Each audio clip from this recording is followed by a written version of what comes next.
우리에게 내 부모를 공경하라 하였습니다.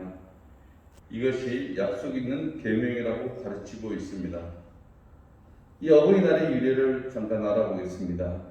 우선 하나님께서 성경에 그렇게 하라고 하신 것입니다. 그리고 미국 찰 루이스 부인이 교회에서 20년 동안이나 주일학교 아동들에게 어머니께 효도하라는 교훈을 늘 하였습니다.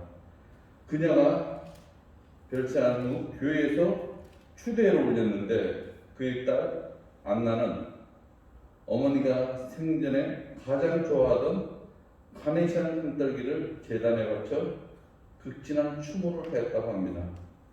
이것이 많은 사람들을 감동케 한 이래 이날을 어머니 날로 정하여 효도를 하게 하였습니다.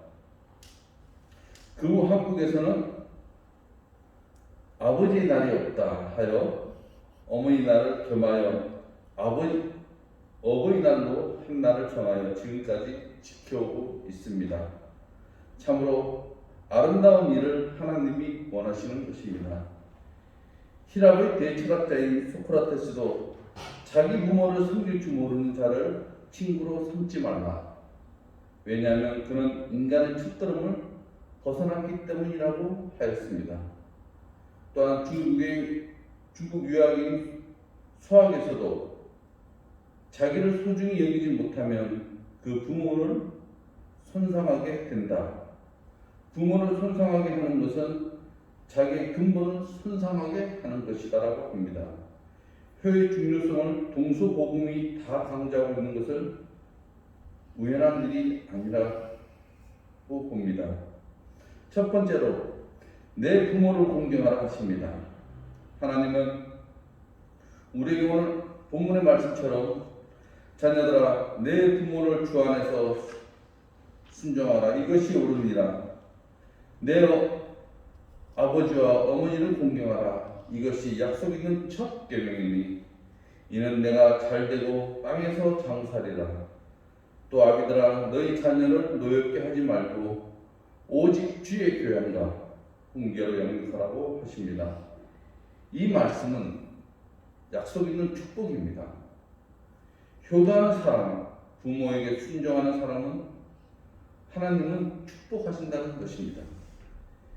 이 미국의 중고등학교에서는 부모 공경을 가르칠 때 가장 많이 인용하는 인물이 조지 워싱턴 대통령입니다.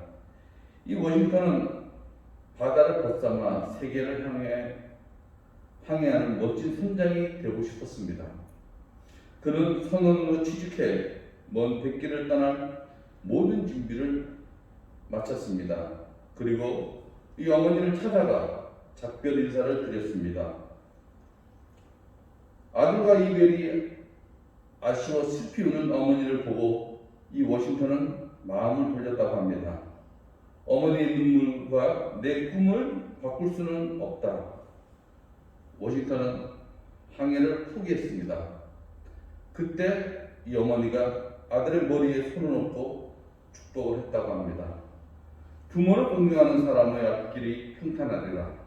하나님이 내게 복을 주실 것이다. 결국 이 효자 워싱턴은 선장 대신 대통령이라는 복을 받았다는 것입니다.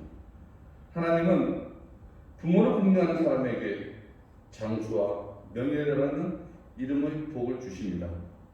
두 번째로 어버이의 바른 교훈이 살아있음을 감사드립니다.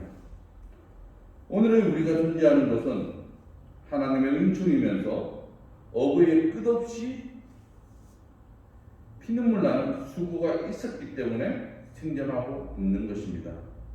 우리를 낳아주고 길러주신 것은 말할 것도 없이 그동안 우리를 온전한 삶의 방향으로 나아가도록 수많은 교훈으로 우리를 양육하여 오신 것입니다.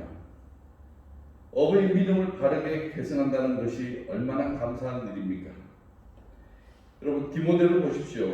디모데후서 1장 5절에 이는 내 속에 거짓이 없는 믿음을 생각함이라.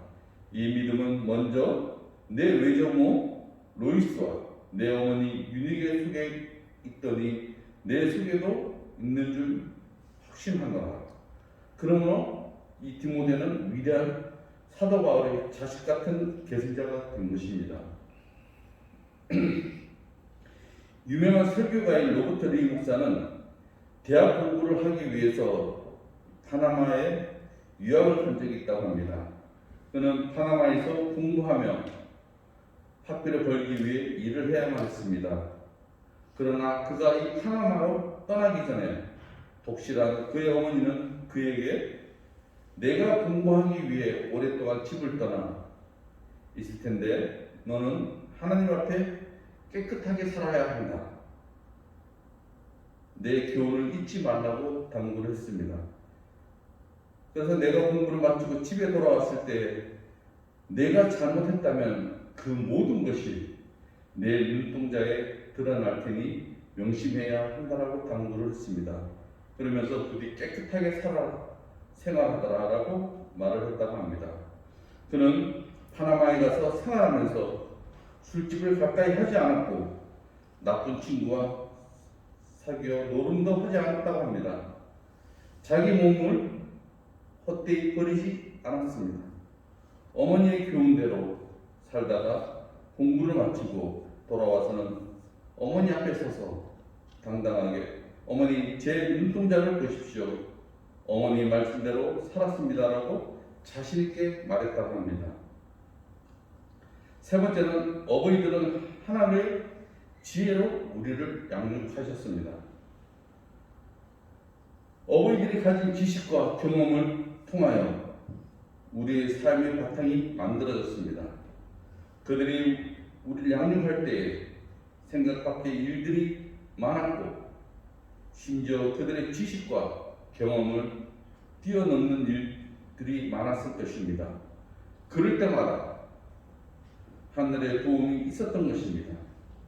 하나님의 도움이시였다는 것이죠. 이같이 양육의 울타리를 벗어나지 않는 것이 효행입니다.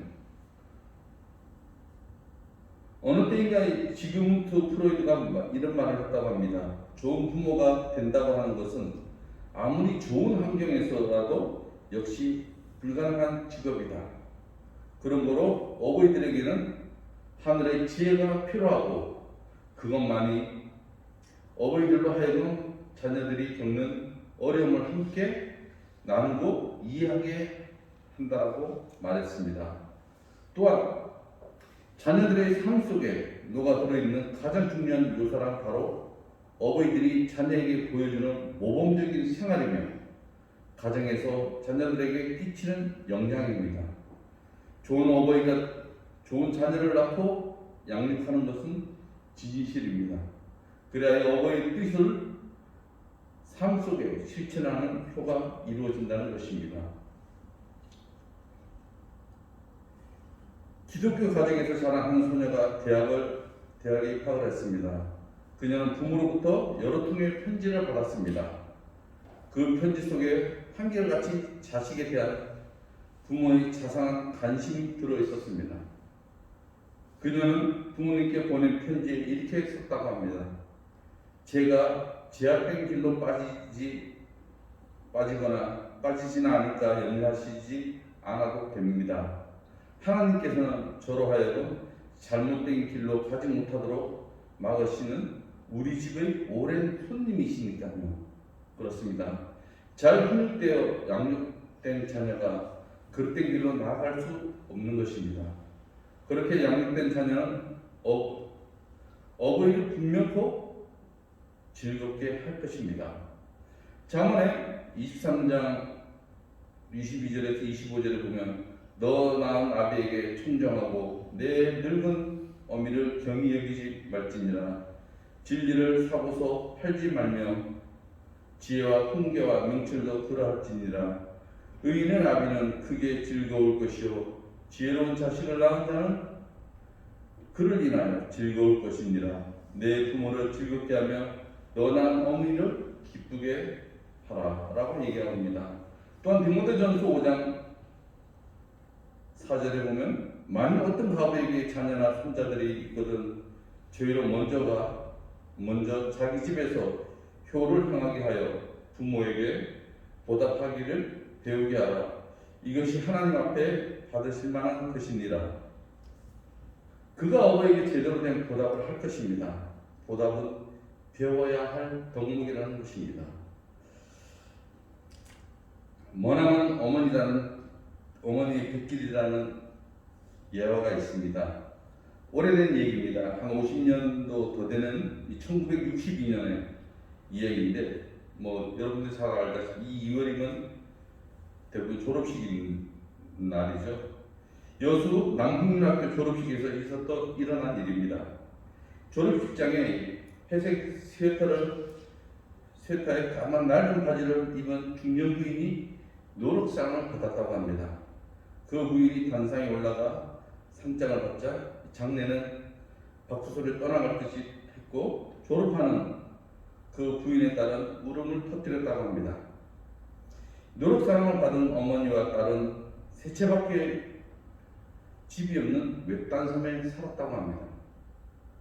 주민이라고는 겨우 20명뿐이고 이 섬에서 제일 가까운 여수에 볼 일이 있어도 섬 사람들이 직접 만든 배를 타고 갈 수밖에 없는 그런 곳이었습니다. 어머니는 딸이 8살이 되자 남편에게 딸을 육지에서 공부시키자는 말을 어렵게 꺼냈습니다. 그러나 그의 남편은 20년이나 되는 백기를 어떻게 다닐 수가 있겠느냐 며 반대를 했다고 합니다. 당시 그 섬에는 교육을 받은 사람이 아무도 없었습니다.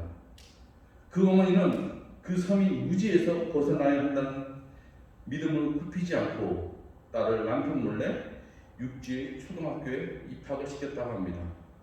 그로부터 6년, 어머니는 비가 오나 눈이 오나 매일 꼭두 새벽에 일어나 20년이나 되는 험한 물결을 가로지르며 손수 노르져 아이를 학교에 데려다 주었다고 합니다. 그리고 섬으로 돌아와 반일을 하다가 저녁이면 다시 배를 타고 딸을 데려와야 했습니다. 처음 얼마 동안은 딸도 울고 그 어머니도 울었습니다.